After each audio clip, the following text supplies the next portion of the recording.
La Sociedad de Naciones o Liga de Naciones nació formalmente el 10 de enero de 1920, mismo día en que entró en vigor el Tratado de Versalles. El autor del libro menciona que la creación de una sociedad internacional que salvaguardara la paz del mundo era una idea apoyada en los principios del presidente Wilson de los Estados Unidos, concretados en los 14 puntos promulgados en enero de 1918. Esa idea se centraba en el cumplimiento de tres grandes objetivos: asegurar la libertad individual mediante el desarrollo de las instituciones democráticas, conseguir la libertad nacional con base en el derecho de los pueblos a la autodeterminación y mantener la paz universal.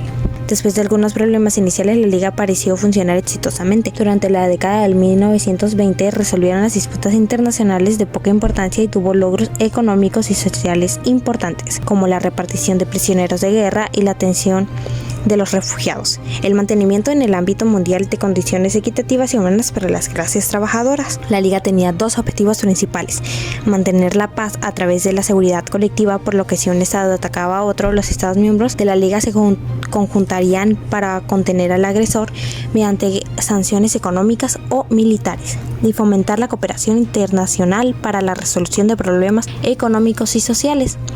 Cada vez la Liga resultaba insuficiente. La crisis económica mundial empezó en 1929. La situación empezó a salirse realmente de control. Con el inicio de la crisis económica, o Gran Depresión como suele llamársela, provocó desempleo y deterioro del nivel de vida de la mayoría de los países, además de llevar el poder a gobiernos de extrema derecha en Japón y Alemania, que junto con Mussolini se negaron a cumplir las reglas y tomaron una serie de medidas que sacaron a la luz los efectos de la Liga.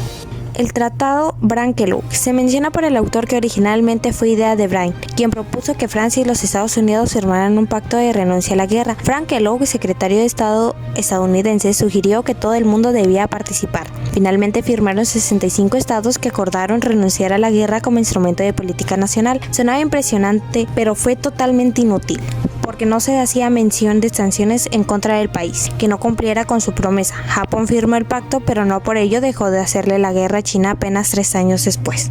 La Gran Depresión. El desplome de Wall Street, octubre de 1929. La mayoría de los estadounidenses parecía felizmente inconsciente de que en la economía nada iba mal. En 1928 el presidente Coolidge se dirigió al Congreso. El país puede ver el presente con satisfacción y anticipar el futuro con optimismo. La prosperidad parecía permanente. El autor comenta sobre el republicano Herbert Hoover, quien obtuvo una abrumadora victoria en las elecciones presidenciales de ese año. Tristemente, la prosperidad se había construido sobre bases sospechosas y no podría durar mucho. En septiembre de 1929, la compra de acciones en la Bolsa de Valores de Nueva York, en Wall Street, empezó a desacelerarse. Para el 24 de octubre, la inquietud se había convertido en pánico. Los precios de venta cayeron dramáticamente el 29 de octubre, el martes negro. Miles de personas que habían comprado acciones cuando los precios eran altos quedaron arruinados por la caída. El lista fue catastrófica, cerca de $30 millones.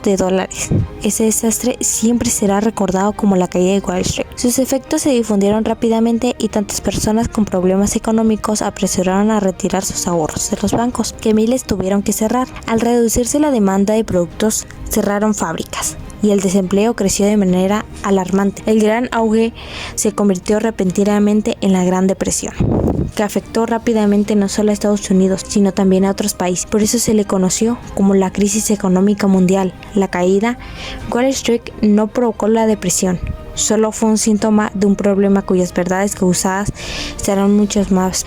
El autor describe cómo afectó la depresión a la gente, comenzando con el colapso de la bolsa de valores, que arruinó a millones de inversionistas que habían pagado precios elevados por sus acciones. Si los inversionistas habían comprado acciones a crédito con dinero prestado, tuvieron fuertes pérdidas. Quedaron en una posición delicada, pues también especularon sin éxito al reducirse la demanda de todo tipo de productos. Se despidió a los trabajadores y las fábricas cerraron. Muchos otros países, en especial Alemania, resultaron afectados porque su prosperidad dependía en gran medida de créditos estadounidenses. En cuanto se produjo el desplome en los créditos, dejaron de fluir. Los Estados Unidos exigieron el pago de los préstamos de corto plazo. Para 1931, la gran parte de Europa estaba en un problema similar. La depresión también afectó a la política de muchos países. Alemania, Austria, Japón y Gran Bretaña, gobiernos de derecha, asumieron el poder. El gobierno prestó dinero a bancos industriales y agricultores para salvarlos de la bancarrota. Inició programas de trabajo para aliviar el desempleo.